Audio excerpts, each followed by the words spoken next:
अस्सलाम वालेकुम फ्रेंड्स, मैं हूं मोहसिन रज़ा और आप लोग देख रहे हैं 24/7 टीचर्स ऑनलाइन। दोस्तों, हमारी फाइनेंशियल अकाउंटिंग की क्लास चल रही है और मुझे उम्मीद है कि आप लोगों को फाइनेंशियल अकाउंटिंग की अब समझ काफ़ी सारी आ गई होगी। दोस्तों, हमने पिछली 1-2 क्लासेस से जो है स्टॉक की बात शुरू की थी और अभी जो है हमारी स्टॉक की बात चल रही है और आज स्टॉक में हम बात करेंगे वैल्यूएशन ऑफ स्टॉक की। आज की क्लास शुरू करने से पहले दोस्तों हम लोग क्विकली समराइज कर लेते हैं कि हमने अपनी पिछली क्लास के अंदर क्या पढ़ा था या क्या देखा था। दोस्तों, पिछली क्लास के अंदर हमने कैलकुलेशन ऑफ स्टॉक की बात की थी और वो with respect to the trading concern हमने कैलकुलेशन मैंने आपको करके दिखाई थी। उसके साथ ही एक इलिस्ट्रेशन ली थी जिसको जो है मैंने रिकॉर्ड करके दिखाया था एज अ स्टॉक, और एंड के ऊपर मैंने आप लोगों को एक एक्सरसाइजेस दी थी कि आप लोग जाएं और इसे हल करें। मुझे उम्मीद है कि सारे दोस्तों ने वो हल कर ली होगी।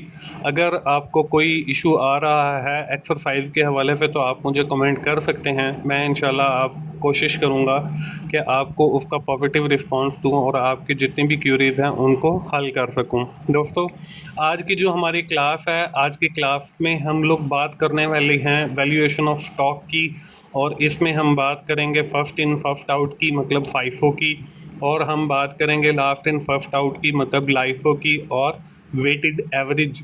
और हम देखेंगे कि ये जो तीन मेथड हैं फाइफो, लाइफो और वेटेड एवरेज, इसके जरिए हम जो है कैसे मतलब वैल्यूएशन ऑफ स्टॉक कर सकते हैं और इन तीनों में फ़र्क क्या है और कंपनीज जो हैं ये तीनों जो मेथड हैं ये क्यों यूज़ करती हैं। इस हवाले से हमारी क्लास होगी, तो चलिए हम लोग अपनी क्लास का बाकायदा आगाज़ करते हैं। दोस्तों, हम सबसे पहले देख लेते हैं कि वैल्यूएशन ऑफ स्टॉक बेसिकली होती क्या है।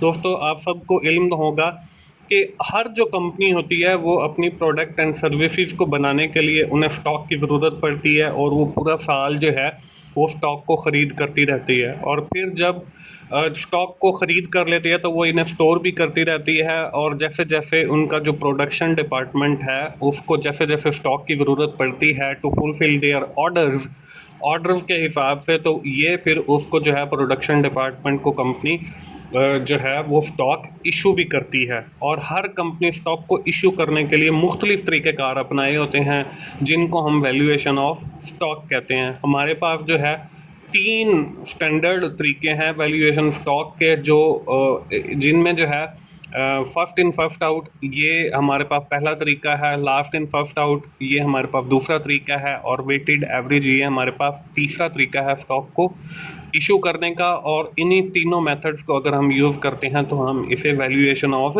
स्टॉक कहते हैं। और आज की ही क्लास में मैं आपको ये भी बताऊंगा कि फर्स्ट इन फर्स्ट आउट क्या होता है, लास्ट इन फर्स्ट आउट क्या होता है और वेटेड एवरेज क्या होता है, और ये हम किस तरीके से कैलकुलेट करते हैं।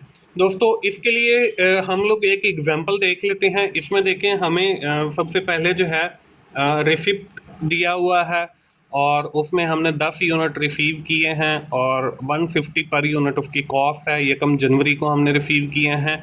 उसके बाद हमारे पास जो है फिर रिसिप्ट्स हैं, हमने 15 यूनिट रिसीव किए हैं, वो 200 के हिसाब से किए हैं, इनके 2 जनवरी को किए हैं। उसके बाद हमने इशू किए हैं 5 यूनिट 5 जनवरी को। उसके बाद हमने इशू किए हैं 10 यूनिट 6 जनवरी को, और उसके बाद फिर हमने रिसीव किए हैं 20 यूनिट 210 के हिसाब से 10 जनवरी को, और लास्ट में हमने 15 यूनिट इशू किए हैं 15 जनवरी को। हमने करना क्या, with the help of this example we have to calculate the FIFO मतलब first in first out, LIFO last in first out and weighted average, और ये हमने कैलकुलेट करना है। और वैल्यू ऑफ स्टॉक हमने बतानी है कि eight the end of the period stock की वैल्यू कितनी है। वो कैलकुलेट करने के लिए हम लोग देख लेते हैं जी सबसे पहले फाइफो। दोस्तों, जो फाइफो है वो है फर्स्ट इन फर्स्ट आउट। इसका मतलब ये है कि जो स्टॉक सबसे पहले इन हुआ है, मतलब सबसे पहले आया, फर्स्ट इन हुआ है, सबसे पहले आया, फर्स्ट आउट वो आपने सबसे पहले आउट करना है। इसका मतलब यह है कि वो आपने सबसे पहले प्रोडक्शन डिपार्टमेंट को इशू करना है फॉर प्रोडक्शन के लिए। मतलब ये कि जो स्टॉक आपके पास सबसे पहले आया है वो आपने सबसे पहले इशू करना है। इसका मतलब ये है फाइफो का। हम अपनी एग्जांपल देख लेते हैं जी कि हमने एग्जांपल कैसे सॉल्व करनी है। उसमें देखिए, ये एक टेबल मैंने बना दिया है। इस टेबल में 10 कॉलम हैं और पहले कॉलम के अंदर आपको डेट नजर आ रही है। अगले जो 3 कॉलम है इनके ऊपर रिसिप्ट लिखा हुआ है। अगला जो एक कॉलम है 3 है उसके ऊपर इशू लिखा हुआ है और अगला जो है वो हमारा वैल्यू ऑफ स्टॉक लिखा हुआ है कि हमारे पास जो इस वक्त स्टॉक मौजूद है उसकी वैल्यू कितनी है। उसके बाद देखें रिसिप्ट्स वाले कॉलम में आपको जो है यूनिट्स, रेट और टोटल कि कितने यूनिट आपने रिसीव किए हैं, एक यूनिट का रेट कितना है और उसकी टोटल अमाउंट कितनी बनती है। इसी तरह हमारे पास इशू का भी एक कॉलम है। इशू वाले कॉलम को मजीद 3 कॉलम्स के अंदर डिवाइड किया गया है और उसमें भी वैसे ही है कि सबसे पहले हमारे यूनिट्स हैं कि हमने कितने यूनिट्स इशू किए हैं, फिर उनका रेट है और फिर उसका टोटल है। सेम इसी तरह से हमारा वैल्यू ऑफ स्टॉक वाला जो कॉलम है उसके नीचे भी हमें 3 कॉलम दिए गए हैं। सबसे पहले कॉलम के अंदर यूनिट्स हैं, फिर हमारा रेट है और फिर हमारा टोटल है। तो हम अपनी एग्जांपल देख लेते हैं जी। उसमें जो सबसे पहली एंट्री थी वो receipts 10 unit RF 150 per unit 1 जनवरी। अब देखें 1 जनवरी 2019 को हमने 10 यूनिट रिसीव किए हैं 150 के हिसाब से। तो हम देखते हैं कि रिसिप्ट्स वाले कॉलम में आपने लिखने हैं डेट है जी 1 जनवरी। हमने सबसे पहले जो है वो डेट एंटर की जी 1 जनवरी 2019। अब देखें हमारे पास 10 यूनिट हैं तो 10 के नीचे 10 यूनिट लिखे, रेट 150 है तो टोटल जो अमाउंट है वो 1500 बन गई। इसी तरह हम 1 जनवरी के एंड पे अगर आप वैल्यू ऑफ स्टॉक को देखना चाहें तो वो हमारे पास 10 यूनिट पड़े हैं 150 के हिसाब से और 1500 जो है उनकी टोटल कॉस्ट है। इसी तरह हम अब बात करते हैं अपनी दूसरी एंट्री की। दूसरी जो एंट्री है उसमें देखें हमने 15 यूनिट जो है और रिसीव किए हैं 200 के हिसाब से और ये 2 जनवरी है। हमने डेट डाली जी 2 जनवरी, उसमें हमने 15 यूनिट रिसीव किए हैं 200 के हिसाब से तो टोटल हमारे पास 3000 बन गया। उसके बाद हमने वैल्यू ऑफ स्टॉक देखें, अब हमारे पास 10 यूनिट पहले वाले पड़े हैं 150 के हिसाब से 1500 के 15 अब हमने रिसीव किए हैं 200 के हिसाब से 3000 के। तो टोटल हमारा जो वैल्यू ऑफ स्टॉक है वो 4500 हो गया। इसके बाद अगली एंट्री देखते हैं जी। दोस्तों अगली एंट्री है इशू की कि हमने 5 यूनिट इशू किए हैं। अब ये एक अहम पॉइंट है जो आप लोगों ने ठीक से समझना है। हमने डेट डाली जी 5/1/2019 और इशू वाले कॉलम में देखें मैंने 5 यूनिट इशू किए हैं और 150 के हिसाब से और 750 उनकी कॉस्ट है। अब देखिए हमारे पास जो सबसे पहले यूनिट आए थे वो 10 यूनिट 150 के हिसाब से आए थे और वैल्यू ऑफ स्टॉक में भी देखें आपको 10 यूनिट 150 के हिसाब से 1500 के लिखे हुए नजर आ रहे हैं। तो आपने सबसे पहले इसमें से इशू करने हैं क्योंकि हम FIFO मेथड यूज कर रहे हैं। जो फर्स्ट इन है, फर्स्ट इन जो है वो ये 10 यूनिट इन है तो हमने इनको फर्स्ट आउट करना है। तो आउट हमने 5 करने हैं इसलिए हम इसमें से 5 निकालेंगे तो हमारे पास 5 बाकी बच जाएंगे 150 के हिसाब से 750 के। उसके बाद 15 यूनिट बच जाएंगे 200 के हिसाब से वो 3000 से और टोटल जो है हमारा वो वैल्यू ऑफ स्टॉक जो है वो 3750 आ गया। इसके बाद अगली एंट्री है जी। अगली एंट्री देखें फिर है जी 10 यूनिट इशू के। अब देखें हमने डेट डाली 6 जनवरी और उसके बाद देखें अब हमारे पास सबसे पहले जो है ये 5 यूनिट आए हैं तो हम इन 5 यूनिट को इशू करेंगे। उसके बाद ये अगले 15 हैं, इन 15 में से हमने 5 इशू किए हैं 200 वाले। तो 5 जब हमने इशू किए 200 वाले तो उनकी कॉस्ट 1000 बन गई। अब जो हमारे पास वैल्यू ऑफ स्टॉक बचेगा, अब देखें पीछे हमने ये 5 जो है ये भी इशू कर दिए हैं और ये जो 15 है इसमें से भी हमने 5 इशू कर दिए हैं तो हमारे पास 10 बाकी बचते हैं। तो 10 200 के हिसाब से 2000 के और वैल्यू ऑफ स्टॉक जो है वो भी हमारे पास 2000 है। इसके बाद जो अगली एंट्री है दोस्तों 5th नंबर पे वो है 20 यूनिट हमने रिसीव किए हैं 210 के हिसाब से 10 जनवरी को। अब 10 जनवरी हमने डेट डाली और रिसिप्ट्स वाले कॉलम के अंदर हम लोगों ने जो है 20 यूनिट लिख के 210 के हिसाब से 4200 के बन गए। अब हमने देखना है जी हमारा वैल्यू ऑफ स्टॉक। अब वैल्यू ऑफ स्टॉक 10 हमारे पास पहले के पड़े हैं 200 के वाले 2000 के हो गए। उसके बाद हमने 20 और रिसीव किए हैं वो 4200 के हो गए। तो टोटल वैल्यू ऑफ स्टॉक जो है हमारे पास 6200 आ गया। उसके बाद है हमारे पास जो लास्ट एंट्री वो है 15 यूनिट हमने इशू किए हैं। अब 15 यूनिट कैसे इशू होंगे, देखें 10 ये हमारे पास पहले आए हैं तो 10 ये हम इशू कर देंगे और 5 जो है इन 20 में से इशू कर देंगे। तो हमने डेट डाली जी 15 जनवरी और उसके बाद इशू वाले कॉलम में हमने 10 यूनिट इशू किए 200 के हिसाब से 2000 के बन गए। अब जो हमारे पास बैलेंस बचेगा वो जो है हम 5 रह गए, हमने 15 यूनिट इशू करने हैं, तो हम 5 जो यूनिट है वो 20 में से इशू करेंगे 210 के हिसाब से, 1050 के वो हो गए। अब हम अगर अपना वैल्यू ऑफ स्टॉक चेक करते हैं तो आप देखें 10 ये जो यूनिट पड़े थे ये भी इशू हो गए, और ये जो अगले 20 यूनिट आपको नजर आ रहे हैं इसमें से भी आपके 5 यूनिट इशू हो गए, तो आपके पास बाकी जो है वो 15 यूनिट बच गए 210 के हिसाब से, और 3150 जो है वो आपका वैल्यू ऑफ स्टॉक आ गया। तो दोस्तों ये था हमारे पास मेथड फाइफो, जिसमें हमने देखा कि हमारे पास जो है वो फर्स्ट इन फर्स्ट आउट हो गया। अब है लाइफो। लाइफो क्या है? लाइफो का मतलब ये है कि लास्ट इन फर्स्ट आउट के मतलब जो आपके पास आखिर के अंदर यूनिट आए हैं वो आपने सबसे पहले आउट करने हैं। टेबल वही है, एग्जाम्पल वही है, हम लोगों ने जो है इसको कैसे करना है इसमें देखें, हमने 10 यूनिट पहले रिसीव किए हैं वो हमने लिख लिए हैं। 1 जनवरी को 10 यूनिट रिसीव किए, 150 के हिसाब से 1500 के बन गए। दूसरी एंट्री हमारी 15 यूनिट हमने रिसीव किए 2 जनवरी को, 15 यूनिट 200 के हिसाब से 3000 के बन गए, तो हमारा जो वैल्यू ऑफ स्टॉक है वो हमारे पास टोटल 4500 का बन गया। इसके बाद जो अगली एंट्री है हमारे पास वो है जी, हमने 5 यूनिट इशू कर रहे हैं। अब देखें लाइफो के फाइफो के अंदर हमने क्या किया था कि हमने सबसे पहले जो है 10 यूनिट रिसीव किए हैं 150 के हिसाब से, तो 1500 वाले, लेकिन लास्ट में जो हमने रिसीव किए हैं वो 15 यूनिट हैं 200 के हिसाब वाले। अब हमने यहाँ पे जो 5 यूनिट इशू करने हैं वो हमने लास्ट में जो इन हुए हैं 15 यूनिट 200 वाले वहां से इशू करने हैं। यही लाइफो का मकसद होता है, लास्ट इन फर्स्ट आउट। तो हमने 5 जनवरी डेट डाली, इशू में आके हमने 5 यूनिट 200 वाले लिखे, 1000 के बन गए।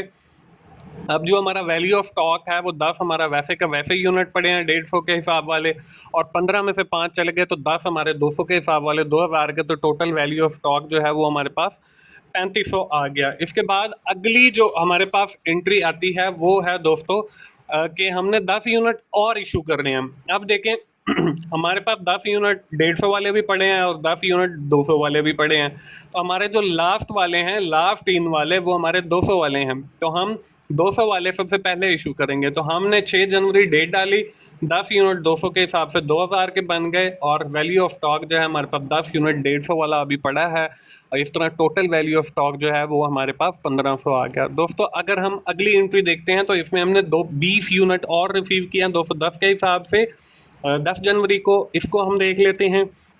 10 जनवरी को हमने 20 यूनिट रिसीव किए 210 के हिसाब से 4200 के हो गए।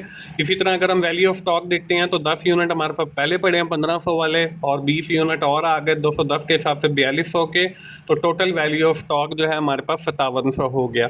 इसके बाद जो अगली एंट्री है वो है दोस्तों 15 यूनिट इशू करने की। अब देखिए हमारे पास जो लास्ट में इन हो रहे हैं वो 20 यूनिट हो रहे हैं और 210 वाले, तो हम इशू भी इसी में से करेंगे। हमने 15 यूनिट जो है इशू करने हैं, हमने 15 डेट डाली, 15 यूनिट इशू किए 210 के हिसाब से 3150 के। अब जो हमारा वैल्यू ऑफ स्टॉक है वो 10 यूनिट 150 के हिसाब से 1500 बन गया, और 5 यूनिट 210 के हिसाब से 1050 बन गया। तो टोटल वैल्यू ऑफ स्टॉक जो है हमारे पास जो बाकी बच गया at the end of month या at the end of accounting period, वो हमारे पास 2550 है। तो दोस्तों फाइफो में हम लोग क्या करते हैं, जो पहले आते हैं वो पहले आउट करते हैं, लाइफो के अंदर जो हमारे पास बाद में आते हैं वो हम पहले आउट करते हैं। तो FIFO first in first out हो गया, और जो लाइफो है वो लास्ट इन फर्स्ट आउट हो गया। अब हम बात करते हैं दोस्तों हमारा जो तीसरा मेथड है वेटेड एवरेज का, यहाँ पे WA मैंने लिख दिया, वेटेड एवरेज, उसकी बात करते हैं। एग्जाम्पल वही चल रही है जी, इसको मैं आपको समझा देता हूँ, टेबल भी वही है। हमने सबसे पहले देखें यहाँ पे 10 यूनिट रिसीव किए, रिसीव्ड क्वालिफाइड में 1 जनवरी मैंने डेट डाली, 10 यूनिट लिखे 150 के हिसाब से 1500 के, वैल्यू ऑफ स्टॉक में भी 10 यूनिट 150 के हिसाब से 1500 के हो गए। अगली जो हमारी एंट्री है वो है 15 यूनिट 200 के हिसाब से। अब देखें हमने यहाँ पे 2 डेट डाली और 15 यूनिट 200 के हिसाब से 3000 के हो गए। अब देखें हमारा जो टोटल स्टॉक की वैल्यू बनती है वो 4500 बनती है, क्योंकि 1500 के हमारे पास पहले हैं और 3000 के अब आ गए। तो हम क्या करेंगे 4500 और तकसीम करेंगे उसको, 10 यूनिट एक है, 15 एक है, 25 से, तो हमारा जो जवाब आएगा वो हमारे पास 25 यूनिट हो गए। 180 उनकी एवरेज कॉस्ट आ गई। ये एवरेज मैंने कैसे निकाली है दोस्तों, एवरेज निकालने के भी 2 तरीके हैं इसमें, या तो आप टोटल कास्ट को जमा करें, मतलब 1500 और 3000 को 4500 हो गया और उसको डिवाइड कर दे 25 से तो 180 आ जाएगा। या आप 150 तकसीम 150 जमा 200 ये हमारे पास 350 बन गया और उसको आप 25 से तकसीम करें तो जब भी जवाब जो है वो आपके पास 25 यूनिट का 180 का आएगा। तो 180 हमारे पास रेट हो गया और 4500 जो है वो टोटल वैल्यू ऑफ स्टॉक हो गए। हमारे पास टोटल वैल्यू ऑफ स्टॉक जो है वो 4500 है। आगे जो है हमने इशू करने हैं। अब देखें हमने 5 यूनिट इशू करने हैं। अब 5 यूनिट कैसे इशू होंगे? अब हमने ना तो फर्स्ट इन फर्स्ट आउट देखना है, ना ही हमने लास्ट इन फर्स्ट आउट देखना है, बल्कि जो हमने एवरेज कैलकुलेट किया है, मतलब 25 यूनिट हमारे पास अवेलेबल है 180 वाले और 4500 के हैं, तो हम इसमें से 5 यूनिट 180 के हिसाब से इशू कर देंगे। वो हमारे पास 900 के बनेंगे और हमारे पास बाकी 20 यूनिट बच जाएंगे 180 के हिसाब से और ये 3600 के मतलब 3600 के बनेंगे और यही हमारा वैल्यू ऑफ स्टॉक में भी 3600 आ जाएगा। आगे जो है हमने फिर 10 यूनिट इशू करने हैं। आप देखें 20 यूनिट हमारे पास पड़े हैं 180 वाले, उसमें से हम 10 जो है वो 6 जनवरी को इशू कर देते हैं 180 के हिसाब से 1800 के। अब जो हमारे पास वैल्यू ऑफ स्टॉक बचेगा वो 10 यूनिट 180 के हिसाब से 1800 के बचेंगे और हमारे पास 1800 जो है यही हमारा जो है वैल्यू ऑफ स्टॉक आ जाएगा। आगे एंट्री देखते हैं जी। अगली हमारी 10 जनवरी की है। इसमें हम लोगों ने 20 यूनिट रिसीव किए 210 के हिसाब से, वो हमने 210 के हिसाब से लिखे जी। इसमें देखें अब हमने क्या करना है, अब हमारा 1800 का पहले यूनिट पड़े हैं, ठीक है जी। उसके बाद 4200 के और आ गए, तो 4200 जमा 1800 तो ये हमारे पास टोटल बन गया 6000। अब 6000 को हमने तकसीम करना है 30 से, मतलब 10 यूनिट ये हैं 20 ये हैं तो ये टोटल 30 बनता है। तो वो हमारे पास जवाब जो है वो यूनिट हमारे पास 30 आ जाएंगे और रेट जो है वो 200 आ जाएगा जवाब वाला और 6000 जो है उसकी टोटल कॉस्ट आ जाएगी स्टॉक की। तो ये वैल्यू ऑफ स्टॉक जो है वो भी हमारे पास 6000 है। इसी तरह हम लास्ट एंट्री देखते हैं। इसमें हमने 15 यूनिट इशू करने हैं। अब देखें 30 यूनिट हमारे पास पड़े हैं 200 वाले और 6000 के हैं, तो हम इसमें से 15 यूनिट इशू कर देते हैं 200 के हिसाब से 3000 के और जो हमारे पास बैलेंस बचता है वो भी 15 यूनिट 200 के हिसाब से 3000 के और वैल्यू ऑफ स्टॉक जो है वो भी हमारे पास 3000 आ गया। तो दोस्तों ये था हमारा फाइफो, लाइफो और वेटेड एवरेज। फाइफो में हम लोग फर्स्ट इन फर्स्ट आउट, मतलब जो यूनिट पहले आए हैं वो हम पहले आउट करते हैं। लाइफो के अंदर लास्ट इन फर्स्ट आउट, जो यूनिट हमारे पास बाद में है उनको हम पहले इशू करते हैं। और वेटेड एवरेज के अंदर हम लोग एवरेज कैलकुलेट करके फिर उसको इशू करते हैं। तो दोस्तों मुझे उम्मीद है कि आप लोगों को ये तीनों मेथड समझ आ गए होंगे। मैं एक ही टेबल के ऊपर आप लोगों को ये फिर से दिखा देता हूँ। अब first in first out method अगर हम फॉलो करते हैं तो हमारे पास एट द एंड जो वैल्यू ऑफ स्टॉक बनेगी वो 3150 है। अगर हम लाइफो मेथड यूज करें तो हमारी जो वैल्यू ऑफ स्टॉक है वो 2550 बनेगी। इसी तरह अगर हम वेटेड एवरेज वाली अपना मेथड यूज करते हैं तो वो हमारे पास 3000 बनेगा। तो दोस्तों ये इन तीनों मेथड्स के अंदर फर्क है। इसी तरह जब हम कोई भी मेथड अपनाते हैं तो उससे वैल्यू ऑफ स्टॉक के ऊपर भी हमारा फर्क आता है। दोस्तों आइंदा किसी आने वाली क्लास के अंदर मैं इन तीनों मेथड्स के आपको प्रोज एंड कॉन्स भी बताऊंगा, मतलब एडवांटेज और डिसएडवांटेजेस इन मेथड्स के क्या होते हैं। ये आइंदा आने वाले किसी एक लेक्चर के अंदर मैं आप लोगों को इनकी डिटेल में आपको समझाऊंगा कि कंपनी जो है कौन सा मेथड प्रेफर करती हैं और क्यों करती हैं, ये भी हम देखेंगे। तो दोस्तों ये थी हमारी आज की क्लास। आज की क्लास खत्म करने से पहले एज ओवर प्रीवियस प्रैक्टिस के मैं आप लोगों से एक एग्जांपल शेयर कर दूं जो आप लोग खुद सॉल्व करेंगे। इसमें हमारे पास जून की एक है ट्रांजैक्शन रफीक एंड सन्स की है, उसमें 200 यूनिट 50 के हिसाब से रिसीव किए हैं। 7 जून को 60 यूनिट इशू किए हैं। 9 जून को 150 यूनिट रिसीव किए हैं 75 के हिसाब से। 13 जून को 100 यूनिट इशू हमने फिर रिसीव किए हैं 60 के हिसाब से 18 जून को, और 150 यूनिट हमने फिर रिसीव इशू किए हैं 22 जून को, और 100 यूनिट हमने फिर जो है वो इशू किए हैं 24 जून को, और 100 यूनिट हमने रिसीव किए हैं 50 के हिसाब से 27 जून को। करना क्या है जी, करना वही है कि आपने फाइफो मेथड भी यूज करना है, लाइफो भी और वेटेड एवरेज भी, और आपने वैल्यू ऑफ स्टॉक बतानी है। तो दोस्तों आज की क्लास खत्म करने से पहले हम लोग क्विकली समराइज कर लेते हैं आज की क्लास में हमने क्या सीखा है। आज की क्लास में हमने वैल्यूएशन स्टॉक की बात की है। मैंने आप लोगों को समझाया है कि what is the difference between the FIFO, LIFO and weighted average, और इन तीनों के ऊपर डिटेल से आपको एग्जाम्पल के साथ समझाया भी है। दोस्तों ये थी हमारी आज की क्लास अकाउंटिंग की और मुझे उम्मीद है आप लोगों को अकाउंटिंग समझ आ रही होगी और ये जो हमने कॉन्सेप्ट शुरू किया है वैल्यूएशन ऑफ स्टॉक का ये भी समझ आ गया होगा आपको। फाइफो लाइफो और वेटेड एवरेज मेथड भी समझ आ गया होगा। दोस्तों अगर आपको मेरी वीडियोस अच्छी लग रही हैं आप लोग इन्हें लाइक कीजिए, शेयर अपने दोस्तों से शेयर कीजिए और कमेंट कीजिए और मेरा चैनल 24/7 टीचर्स ऑनलाइन सब्सक्राइब कीजिए ताकि मेरी हर आने वाली वीडियो आप लोगों तक पहुंच सके। मोहसिन भाई को इजाजत दीजिए, मिलते हैं जी अगली क्लास में। थैंक यू वेरी मच दोस्तों, अल्लाह हाफिज।